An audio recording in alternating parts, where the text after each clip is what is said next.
السلام عليكم، ازيك؟ إيه الاخبار؟ يا رب تكون كويس. اهلا بيك في حلقه جديده من قعده رايقه.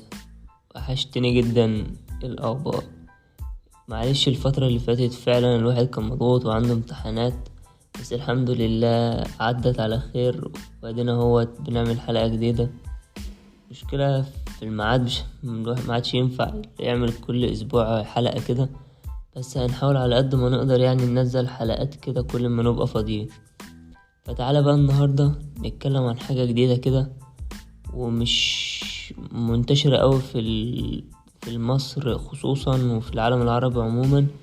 موضوع الطب النفسي والحاجات بتاعتها بقى، والعلم النفس السلوكي والسايكوثيرابي، اللي هو الناس بقى بتوع اللي هم الأخصائيين اللي هم يحسنوا حياتك.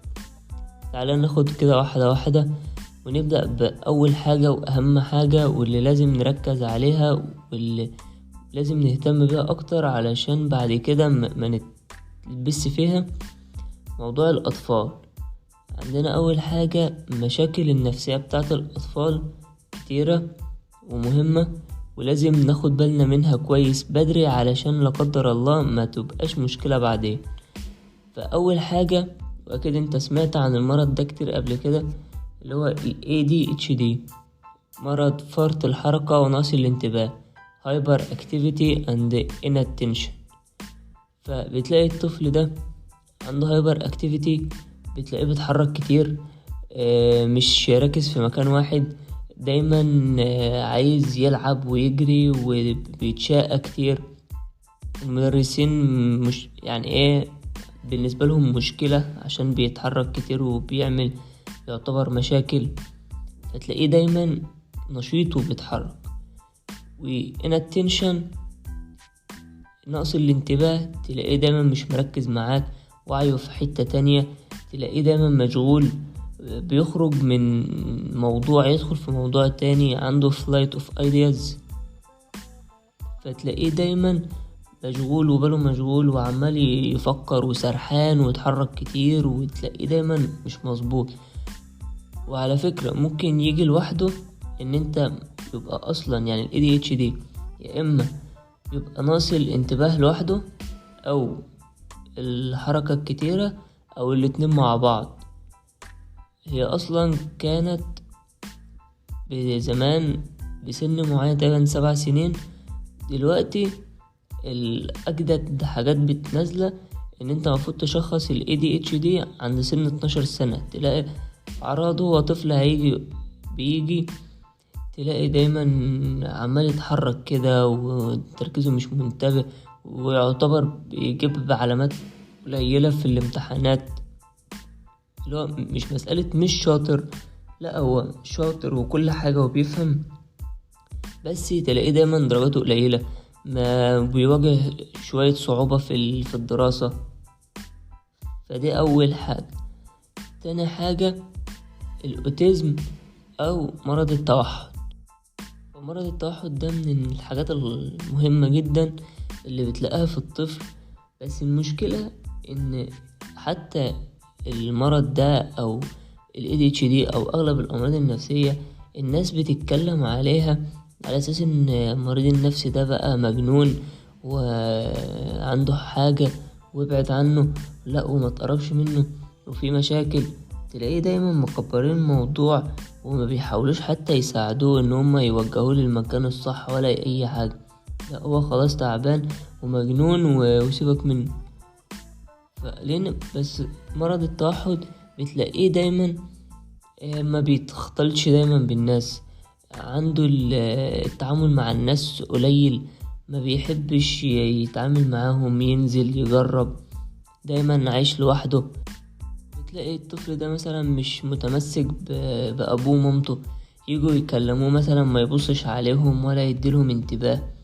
تلاقيه مركز مثلا في دقات الساعة، اللي هو هي ديت اللي داخله دماغه واللي هو واخد باله منها، انما كلام مثلا مامته لا مش واخد باله منه عادي. تلاقيه مثلا بيواجه صعوبة في ان هو يكون صداقات ويكون صحاب، ما عندوش صحاب قوي. فدي كلها مشاكل بتواجهه. تلاقي مثلا عنده حالة مرضية كده، مثلا يحرك ايده وخلاص، تيجي تسأله مثلا انت بتعمل كده ليه، يقولك مش عارف، هو مبسوط ان هو بيحرك ايده مثلا بطريقة معينة. فكل ديت اعراض بتقولك ان الطفل ده مريض نفسي، وخصوصا عنده كمان توحد. بس في العموم المرض النفسي لازم ناخد باله منه، وخصوصا في الأطفال، نشوف الطفل بيتحرك ازاي، بيعمل ايه الحاجات اللي هو شايفينها عليه، علشان نلحقه من بدري. لأن الأمراض دي بتاخد وقت ومجهود لحد ما يتم التغلب عليها، وإن انت تخلص منها خالص. لأن التوحد ما بيعتمدش بس على ان انت تاخد شوية أدوية، يعني حتى ال ADHD بياخد أدوية وإن شاء الله بيخف شوية. إنما التوحد أو مثلا في أمراض تانية بتعتمد إن أنت بتعمل جلسات مطولة، وبتجيب المريض يقعد معاك بقى وتفهمه المرض ماشي ازاي، وتبدأ تدربه. يعني كل الحاجة معتمدة على الإديوكيشن. في كمان إن حتى لو لقيت الطفل مثلا عدائي شوية، أو ما بيحترمش حقوق الآخرين، أو تلاقيه عنده عنف زيادة، كل الكلام ده واكتر. حتى لو انت متخيل انت ممكن تلاقي مثلا الطفل ان هو بيجادل معاك، ويقعد يقولك مثلا ليه وعشان ايه، وما يرضاش يعمل الحاجة اللي انت بتعملها ويعمل عكسها، وتيجي تسأله عملتها ليه، تقولك مثلا عشان اضايقك. فكل الحاجات ديت من ضمن الامراض النفسية بتاعت الاطفال، وان ناخد بالنا منها علشان نصلحها بدري. لان متفهمش ليه لسه عندنا عقدة من المرض النفسي والطب النفسي. يقولك تروح مثلا لدكتور نفساني، لا ليه، هو احنا مجانين والناس هتقول علينا ايه، وما ينفعش، والدكتور النفسي ده هيعمل ايه. انا معاك الصراحة ان كشف المرض الطب النفسي ده غالي. بتلاقي مثلا الجلسة ب200 و300 و400، وبتوصل حتى ل800 و1000. بس الفكرة مش في الفلوس، انا معاك ان هي غالي، بس لو انت فعلا مريض او تعبان وعندك مشكلة، ما تفضلش مستني لحد ما تتعب اكتر وتوصل لمرحلة اخيرة، وفي الاخر هتروح برضو لدكتور نفساني. يعني انا اعرف ناس يقولك انا مش عارف بشوف ضلالات اللي هي delusions وhallucination، بيشوف حاجات مش موجودة اصلا. فده انت مريض نفسي، انت بتتكلم في ايه؟ واحد بيشوف حاجات مش موجودة، ودايما خايف، وعنده مشاكل في اللي هو النظرة بتاعته. يقولك لا، لازم طبعا يودوه لشيخ يقرأ عليه، يودوه للناس اللي بتقعد تخترع في الحاجات ديت، وممكن يوصل بهم درجة ان هم يودوه لدجال علشان يشفيه. طب ليه الكلام ده؟ ايوه عشان هو بيشوف حاجات، فبس عنده جن وعفاريت ولازم يشوفهم ولازم يعملهم. طب مين اللي قال الكلام ده؟ احنا. طب ليه ما فكرتوش في الطب النفسي مثلا، ان هو يكون فعلا مريض عنده ضغط نفسي؟ يعني انت لو جيت تدرس الطب النفسي ده هتلاقيه بنسبة 90% معتمد على المشاعر بتاعتك. وكم حالة قابلناها بسبب الموضوع ده، يقولك انا زعلت فتعبت، انا حصل معايا مشكلة في حياتي وضغط نفسي، اللي هو بقيت مضغوط وبقى الضغط عليا والكلام ده كله، فقمت تعبان. عندي مثلا امتحان وما ذاكرتش كويس فتعب، وبيبقى تعب حقيقي. ممكن يقولك مثلا انا عندي ضغط الدم عالي، انا عندي مشاكل في القلب، انا بيغمى عليا، انا جسمي بيوجعني. ولسه هنخش كمان شوية ونشوف الحاجات دي. بس بتلاقي كل الامراض، لان في مرض حتى بيوصل ان انت ما بتعبرش عن مشاعرك. يعني بقولك ان انت تقعد مثلا مضغوط عليك وانت متضايق ومتنرفز، وما بتطلعش الغضب ده في صورة اللي انت تتكلم مع حد او تعبر عن اللي جواك، وتفضل كاتم. بيقوم جايلك مرض وتعبان، وبيبقى مرض الى حد ما خطير كمان. بيوصل بيك المرض ده اللي انت ممكن يغمى عليك، تحس بوجع في جسمك في حتة معينة، بيبقى ما انتش عارف تكمل حياتك بيه بالصورة الصحيحة. كل ده علشان انت بس مكسل او خايف او مش عارف ايه المشكلة في الطب النفسي. عشان كده انت ما رحتش لدكتور تتعالج، لا دايما بنتجه للدجالين والقرآن والحاجات دي. ايوه انا معاك ان طبعا لازم قرآن واذكار وصلاة، بس ده اصلا حاجة اللي المفروض تحصل. بس مش معنى ذلك ان انت علشان بتشوف حاجات معينة او عندك مشاكل في حاجات معينة يبقى انت فعلا عندك جن ولازم بقى قرآن وحاجات من دي. لا، انت فعلا عايز تتعالج بأدوية وعايز تتعالج education وحاجات تخليك فاهم المرض بتاعك، لان المرض النفسي ده بيشمل كل حاجة.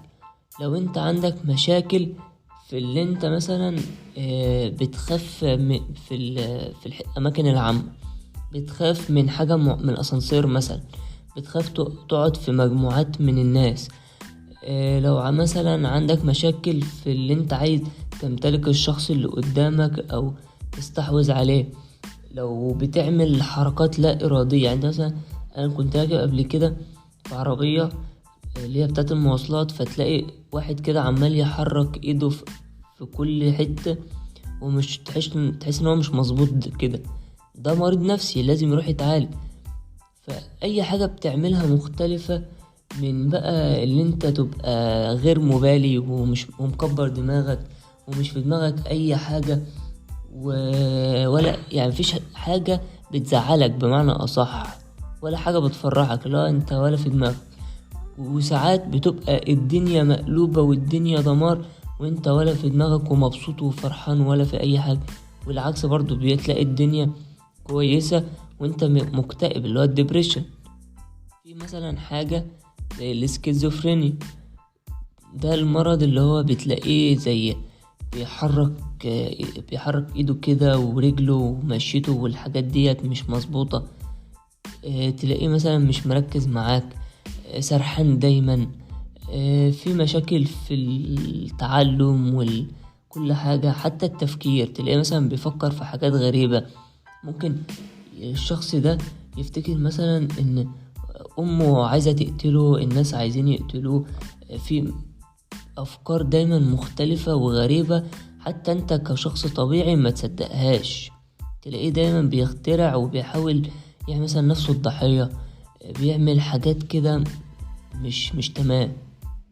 تلاقيه بيشوف مثلا حاجات مش موجودة اصلا، ان حد بيكلمه، لا حد بيقوله اعمل حاجة، او بيشوف حاجات مش فيش حد يعني يقولها ان هي حقيقية.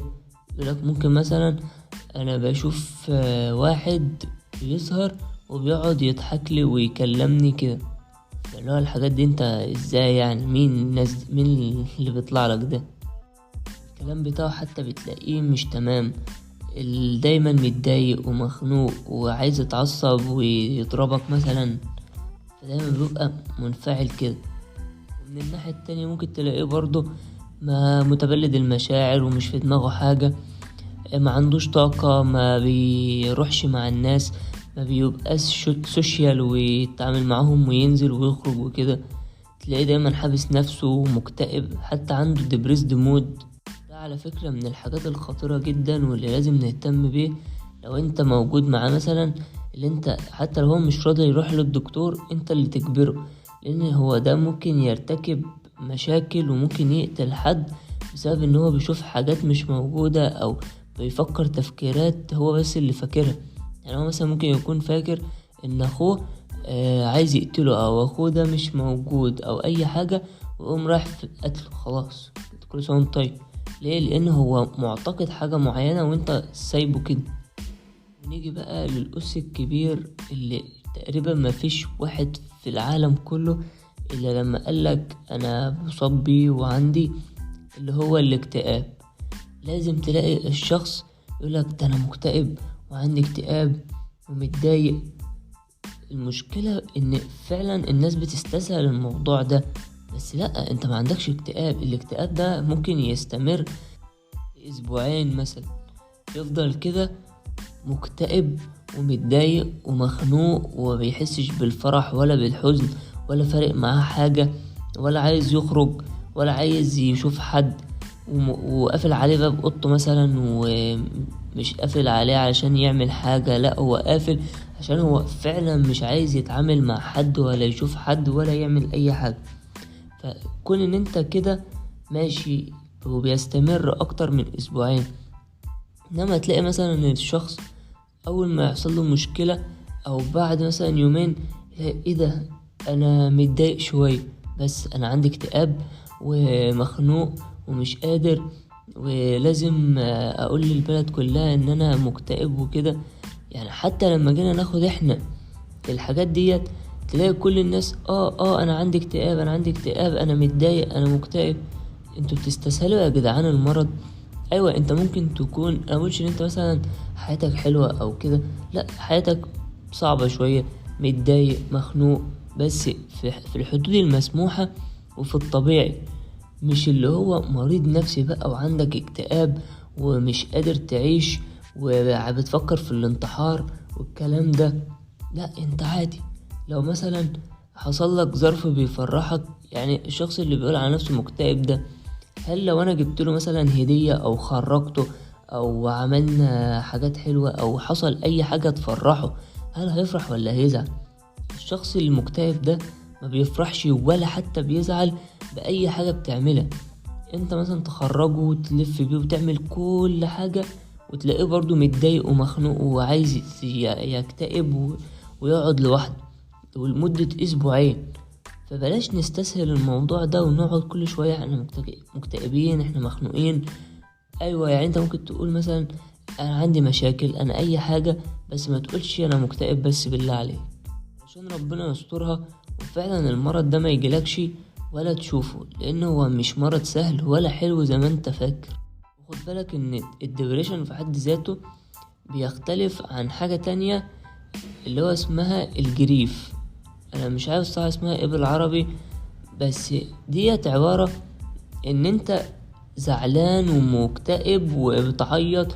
يعتبر معظم الحاجات او الاعراض اللي بتلاقيها في الدبريشن بتلاقيها في الجريف دي.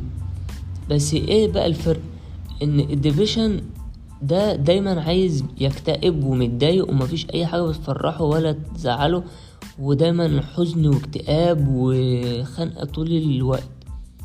انما الجريف بتلاقيه فعلا في حاجة مشكلة. يعني انت مثلا لو واحد مات وانت اكتئبت بقى ودخلت في عزلة وبتعيط وفقد الشغف وفقد كل حاجة، ساعتها انت ما اسمكش مكتئب، لا انت اسمك الجريف اللي هي التانية دي. ليه؟ لان انت عندك فعلا حالة او حاجة بتقول ان انت لازم تبقى مكتئب ومتضايق ومخنوق وفيك المشاكل ديت، فعشان كده لا انت مش مكتئب، انت حاجة تانية. انما المكتئب ده تلاقيه فجأة كده لمدة اسبوعين ما بيطيقش نفسه، عايش في لوحده ومش طايق حد ولا بيكلم حد ولا عايز يتكلم ولا صاحب ولا اي حاجة. طبعا الحاجة اللي موجودة عند الشعب المصري كله تقريبا او اغلب الناس، القلق والتوتر اللي بتقابله في اي موقف. تلاقي مثلا عندك امتحان او رايح تعمل حاجة او في اي مشكلة بتواجهها، دايما بيبقى في قلق وتوتر. فعلى فكرة الحاجات دي عادي، مفيش مشكلة، ايه يعني، دي اصلا كدفاع الجسم بيعمله علشان يخليك تتغلب على الموقف ده. انت بقى تكون المشكلة لو في دايما قلق وتوتر، ما بترتاحش، حاسس دايما بمشكلة في النوم، عندك اعراض بتقول ان انت فعلا على طول متضايق ومخنوق وفي مشاكل بتواجهك، ساعتها يبقى انت مصاب بالاضطراب اللي هو بتاع القلق والتوتر. ساعتها برضه هتروح تكشف. انما موضوع ان انت يبقى عندك امتحان مثلا فتقلق وتتوتر شوية وبعد ما تخلصه تلاقي نفسك بقيت تمام، ده مش مرض نفسي. المرض النفسي اللي انت بتستمر لمدة مثلا لمدة 6 شهور في الانكزايتي اللي هو القلق، 6 شهور كده انت قلقان ومتوتر ومش مرتاح ومش مبسوط وعندك مشاكل في النوم وعندك مشاكل في حاجات تانية. وفي الحاجات اللي هي الذبحة الصدرية والكلام ده. يعني انت متخيل انت ممكن يجيلك بانيك اتاك وضربات قلبك تزيد وتتنفس بسرعة ويبقى عندك مشاكل بسبب حاجة نفسية عندك. كم مرة شفنا ان واحد يبقى مثلا مضغوط في حياته، حصل له مشكلة، خسر فلوس ومش عارف ايه، هوب جات له بانيك اتاك او هارت اتاك، وتلاقيه دخل المستشفى ومات خلاص. ليه؟ لان هو محافظش على نفسه في الاول وخد كل حاجة على اعصابه ويتضايق، فبالتالي لازم يبقى كده.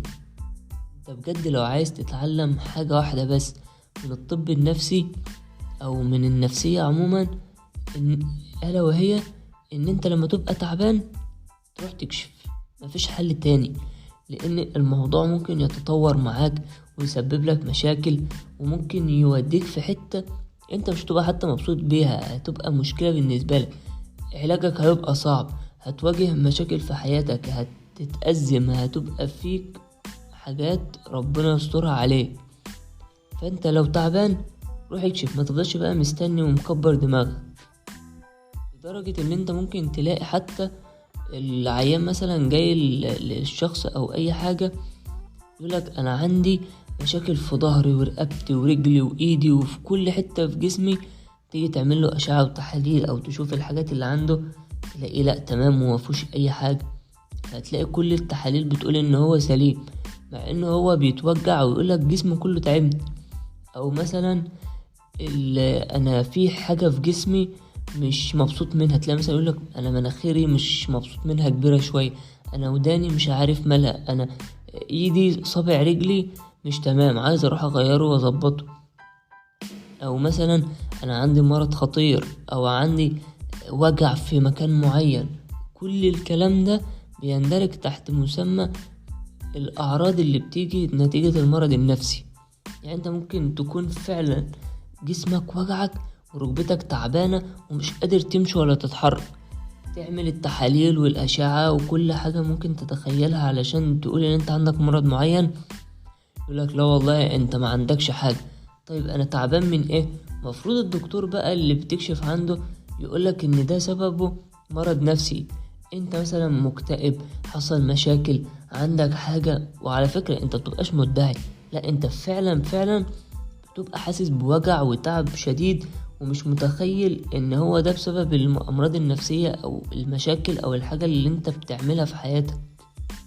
كان في حد عنده ضغط الدم عالي جدا، بيعمل تحاليل مفيش حاجة، طب بيشوف نفسه لا هو كل حاجة سليم، وبياخد ادوية وبرضه ما بتحسنش.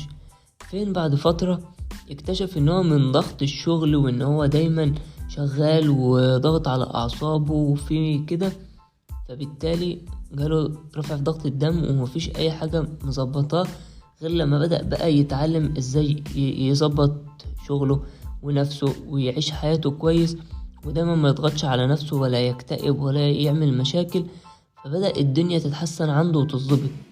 في كمان الوسواس القهري، وفي الحاجات اللي انت بتبقى موسوس فيها، تلاقي دايما الست مثلا عايزة تنظف دايما حتى لو هي نظيفة. يعني انت مثلا ممكن تلاقيها نظفت دلوقتي وبعد ساعتين تقولك لا هي اتوسخت ومش نظيفة فانا هنضفها تاني.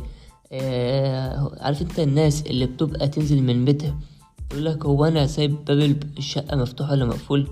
على فكرة ده عادي برضو. يقولك انت مثلا ممكن يبقى عندك الفكرة ان هو انا سيبته مفتوح ولا مقفول، فتبقى شاكك ومش عارف، ولو حتى رجعت له تاني واتأكدت خلاص. انما الوسواس ده الموسوس بتلاقيه دايما هو انا سبت باب الشقة مفتوح ولا مقفول، تلاقيه كمان مش عارف، فيقوم راجع متأكد، خلاص اتأكد وتمام وزي الفل، يقوم ماشي بعد شوية بس ممكن يكون الباب الشقة مش مقفول، يقوم راجع تاني شايفه يلاقيه تمام مقفول، يقوم ماشي يفتكر ان هو ممكن ما يبقاش مقفول. فهي دي الفكرة، تلاقيه دايما الفكرة عنده، دايما عايز يشوف، دايما هتلاقيه مثلا بيروح يعمل الحاجة ان هو موسوس في النظافة في الحركة في اي حاجة معينة، تلاقيه دايما بكده. انما كون ان انت يجيلك الفكرة فده كده عادي. او مثلا اضطراب ما بعد الصدمة. واحد شاف واحد بيموت قدامه مثلا، فجاله صدمة، فكل ما يشوف الموضوع ده، واحد مثلا بيتخبط او واحد بيحصل له حاجة او يفتكر حتى الحدث، تلاقيه دايما في مشاكل وبيجيله بانيك اتاك وضغط الدم وضربات القلب والتنفس، وبيحس ان هو خلاص هيموت وهيودع. بس هي بتبقى لفترة قليلة بس كده وخلاص الدنيا بتمشي. لازم ناخد بالنا من حركاتنا وتصرفاتنا وتصرفات غيرنا لو حد قريبنا او كده، عشان نشوف هو فعلا بيتصرف ازاي، ايه الحاجات الغريبة اللي بيعملها، ايه الحاجات المختلفة. وانت اكيد فاهم، يعني انت فاهم وشايف ايه اللي بيحصل قدامك. واحد بيحرك كتير، واحد عنده مشاكل في اي حاجة. دايما حط موضوع المرض النفسي في الحسبان. احنا بنقولش ان هو لازم يبقى كده، ممكن تحلل او تعمل اشعة او كده ويطلع فعلا عنده مشاكل في حاجات تانية. بس انت لو في مشكلة عندك، الامراض النفسية كده انت بتبقى واخد بالك منها بالتصرفات الغريبة. انما لو رحت مثلا لدكتور او حصل اي حاجة حتى في الامراض النفسية ذات نفسها، خليك فاكر ان ممكن يطلع مرض نفسي، وجرب ومش هتخسر حاجة. يمكن تطلع هو ويديك الادوية وتتعلم وتبقى تمام كويس. حتى المرض النفسي ممكن يوصل للشخصيات. انت عندك مثلا الشخصية الشكاكة اللي بتشك في كل حاجة وبتقتنع بنظريات بقى المؤامرة، وان المرات عايزة تقتلني وانا مفيش حد بيحبني والكلام ده. او مثلا انطوائي ودايما عايش لوحده، بس مش لدرجة الدبريشن مثلا او ان هو مريض نفسي، لا، بتلاقيه دايما عنده مشاكل في الشخصية بتاعته ذات نفسها وعايز يصلحها. او الشخص الدرامي بقى، واللي عايز يحب كل الناس وكل الناس تحبه، وتلاقيه دايما عايز يستحوذ على اللي معاه. او الشخصية النرجسية، او اللي ما بيحبش الخير لحد، او اللي دايما مكتئب ومتضايق ومخنوق وعايز يتشكل مع كل الناس.